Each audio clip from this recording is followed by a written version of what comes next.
Alright, selamat kembali ke Nonati Podcast. Terima kasih Man dengan Kai. Sama-sama. Yes. Selamat kembali. Episod kali ni Ramadan ke berapa Ramadan ke 20. Minggu depan nak raya lah. nak raya Minggu lah. depan nak raya.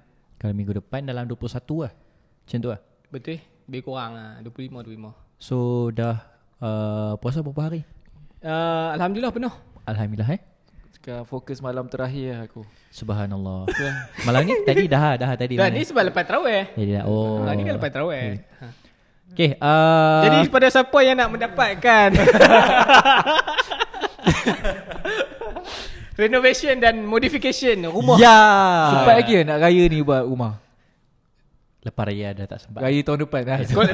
Collect deposit sempat. Collect deposit sempat. Booking slot lah. Okay, siapa-siapa nak dapatkan khidmat renovation buat Kitchen cabinet, kitchen cabinet, rak, TV, boleh ke Plaster Instagram shilling. dan juga TikTok Persegi Studio, PERSEGISTU pula, PERSEGI Studio.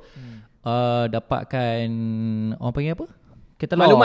Maklumat dan katalog lebih yang package yang sedia ada lah. Okay, sebut je nama Nonati Podcast, InsyaAllah harga sama. Okay. Okay. Nanti podcast dibawakan khas. Khas boleh. Persegi Studio. Wah. Okay. Episod kali ni rahsia kan. Macam Tu dia tak bagi disclaimer awal. aku tak beritahu disclaimer awal-awal kan. Sebenarnya itu je episod kita kali ni. Okay. Dia jadikan sebagai podcast paling terpendek di dunia. Terima kasih. Dan tengok link aku letak kat atas ni. Terima kasih. Jangan lupa share dan subscribe Nonati Podcast. Assalamualaikum dan bye-bye. Serius ni.